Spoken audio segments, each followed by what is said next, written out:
Bueno, sean todos bienvenidos acá a esta charla, o si queremos llamarle clase magistral, con nuestro invitado de hoy. Bueno, primero se los voy a presentar. Todo esto es en el marco del primer Festival de Historia de la Escuela de Comunicación y Periodismo de la Universidad Adolfo Ibáñez, sede Viña del Mar, en este caso. Y bueno, nuestro invitado de hoy, tengo el honor de conocerlo desde hace muchos años. Primero, no tenía conciencia que lo conocía, yo creo, porque fuimos compañeros de colegio, pero una diferencia importante etaria nos dividía, digamos. Él es mayor que yo. No, mentira. Es al revés. Eh, Posteriormente tuve la suerte de topármelo cuando yo trabajaba en otra institución y yo estaba a cargo de equipos audiovisuales, y apareció él y de cara me sonó bastante conocido, y cuando me dice su apellido, de inmediato relacioné que yo conocía a su hermano mayor, a sus dos hermanos mayores, ¿no? Tú vienes después de Pablo, a sus dos hermanos mayores, que también fueron compañeros míos de colegio, no de curso, pero sí yo los ubicaba perfectamente bien. Entonces de ahí entablamos una relación muy, muy buena, porque él desde comienzo de la carrera de comunicación audiovisual se mostró muy, pero muy, muy, muy interesado en todo, y ya en el segundo año pasó a formar parte del staff de ayudantes de la carrera, y de inmediato nos dimos cuenta de que tenía un talento enorme. Y bueno, yo después de eso me fui por ahí, típico redes sociales, uno siguió contactado, pero hace tiempo no conversamos y me pidieron exclusivamente que tuviera un invitado para el día de hoy. Y nada, de repente como que se me iluminó la ampolleta y me acordé de Daniel Tomasello, quien hoy ya es todo un profesional con una trayectoria importante en el área audiovisual. Él tiene hoy una casa de postproducción acá en Viña del Mar, cosa que es más que interesante, y que está llevando proyectos súper, súper importantes, ¿ya? Así que sin más preámbulo, voy a dejar acá con ustedes para tener una pequeña conversación previo a lo que va a ser la charla de él, a Daniel Tomasello, a quien les pido un aplauso, por favor. Y bueno, esto que tiene que ver un poco en el marco de lo que son las historias, ¿ya?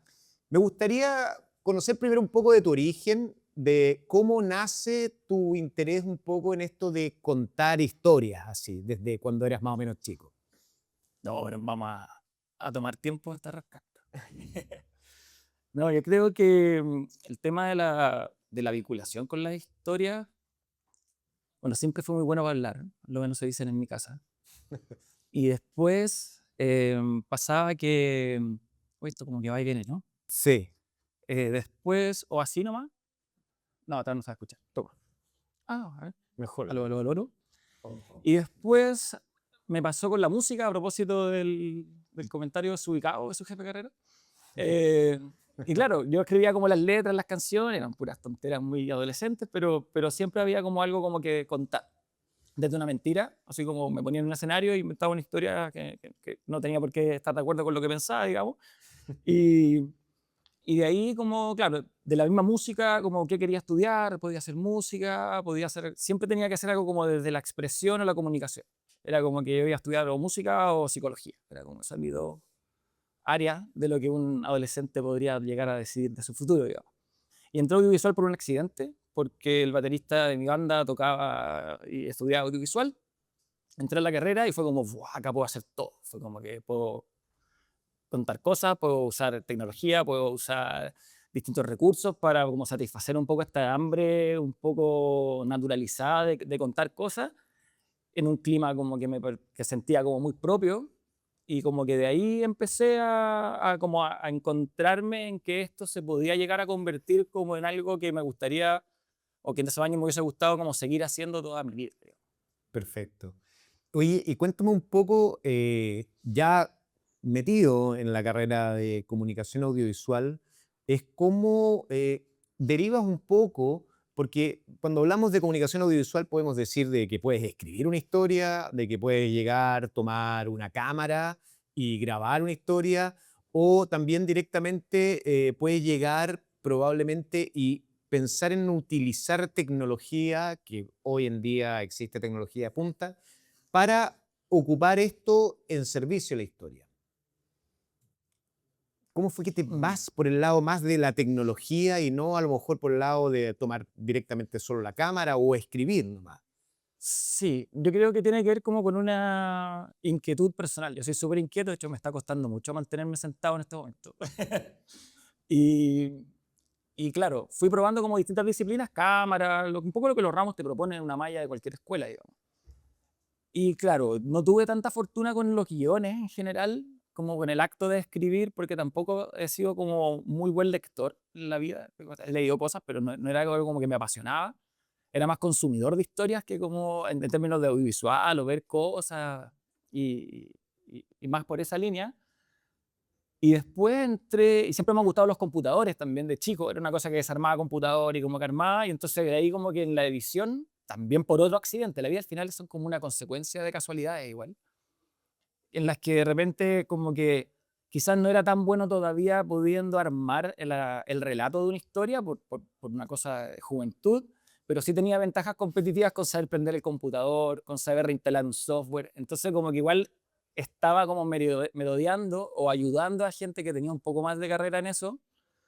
Insisto, todo dentro de un marco muy universitario, así, era como la gente que tenía más experiencia que yo era "Guau, el loco de tercero", ¿cachai? Era como, bueno, era una persona que no era realmente como la lumbrera del audiovisual, digamos. Pero como que era una mano por otra, pues yo instalaba una cosa y después estaba como relacionado a esa persona y me quedaba un rato ahí como conversando, porque siempre he sido bueno para conversar, entonces me iba como impregnando. Entonces como que de ahí la postproducción, digamos, como que empezó a calar, digamos, un poco, y ya me acuerdo que en segundo año fue como, ok, ya entendí todo lo que más o menos el audiovisual ofrece, hay que como empezar a focalizarse en una línea, y ahí como que tomé la post Y ahí no, y me fui para allá, digamos. no te paró nadie así.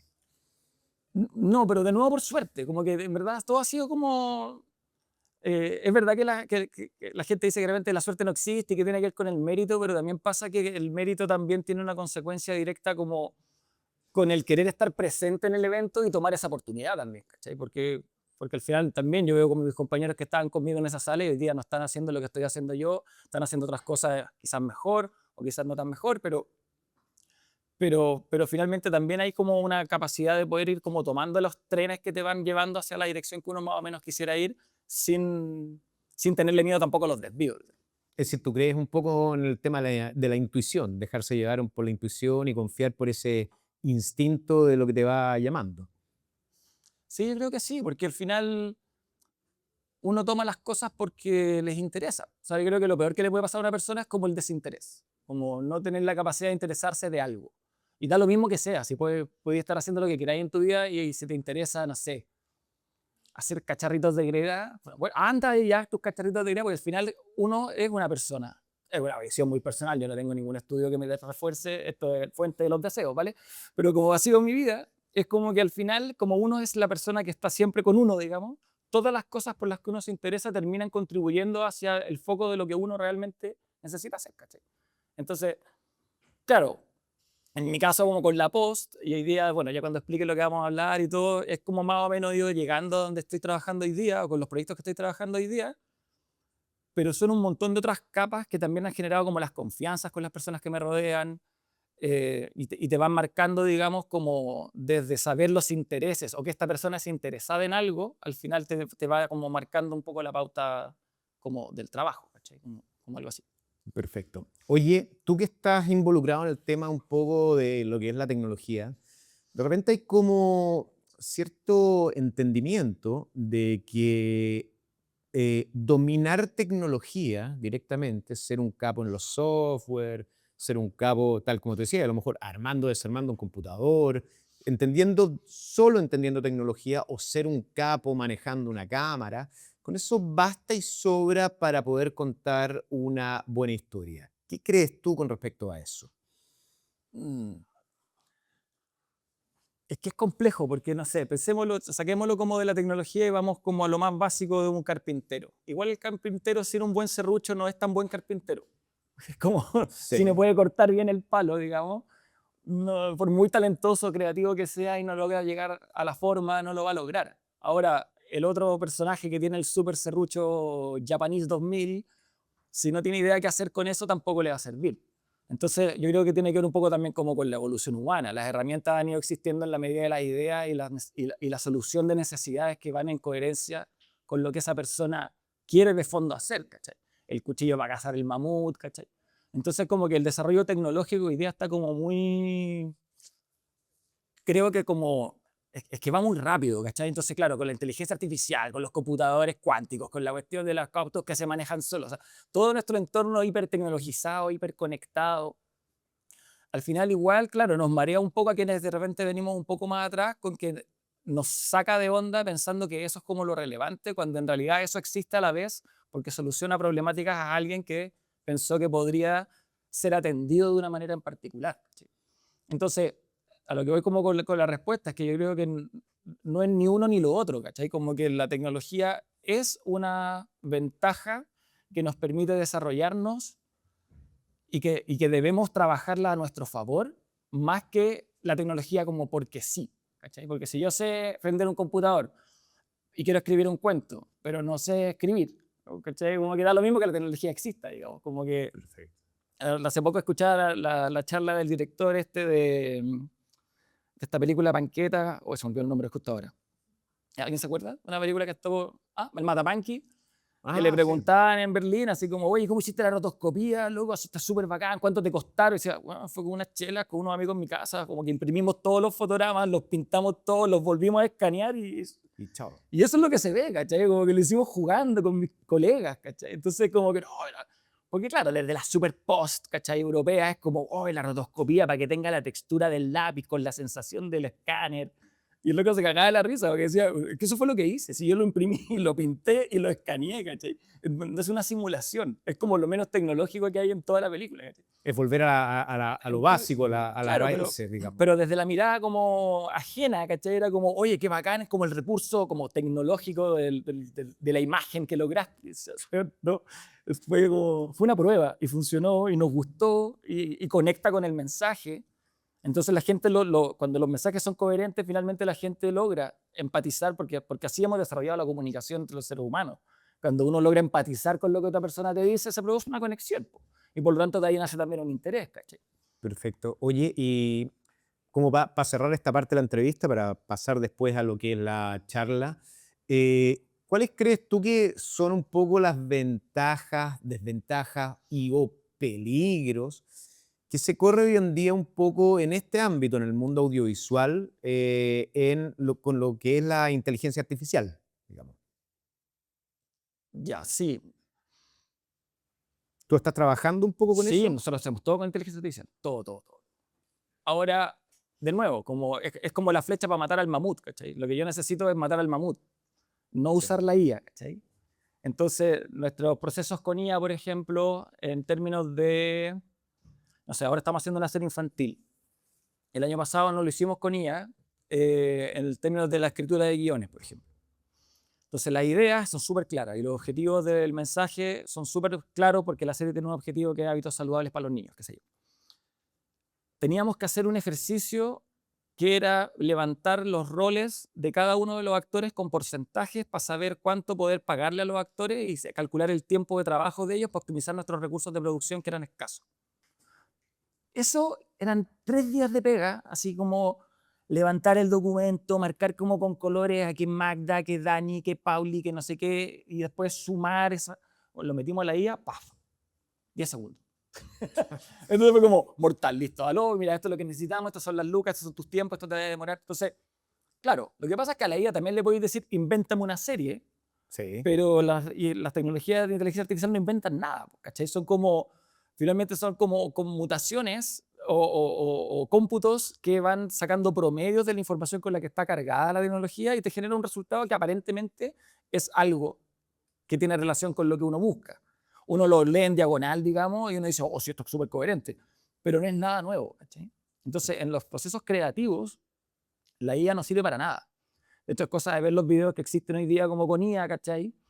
Y se nota mucho cuando hay una cabeza de fondo que está pensando en una historia que tiene cierta coherencia y que la ejecución a través de una herramienta de IA resulta en lo que se ve y funciona, versus un montón de tonteras que andan en reel de internet que no son nada más que la curiosidad de, uy, que se ve bacán. Como, oye, esto nos va a superar y nos va a quitar la pega a todos. No tiene sentido, ¿cachai? Porque al final nunca se ha tratado de la flecha, ¿cachai? Se trata como de la necesidad de fondo de la persona de comunicar o de decir algo, y eso es lo que genera el interés en las masas. El resto son, antes hacía, no sé, pues es como el terror que tendrían que haber tenido los pintores de los fotógrafos, ¿cachai? Perfecto. Es como, Sí. bueno, Que existió, de hecho. seguro, ¿cachai? Ah. Yo no estaba vivo todavía en esa época. Yo tampoco, tan viejo no soy. Pero bueno, vamos a terminar esta entrevista para dar paso a lo que es la charla. Así que agradecemos esta primera parte de la conversación a Daniel y vamos a dar paso a lo que es su clase magistral sobre contar historias desde la mirada de la postproducción. Así que yo me despido para dar paso a Daniel, así que, bueno, muchas gracias.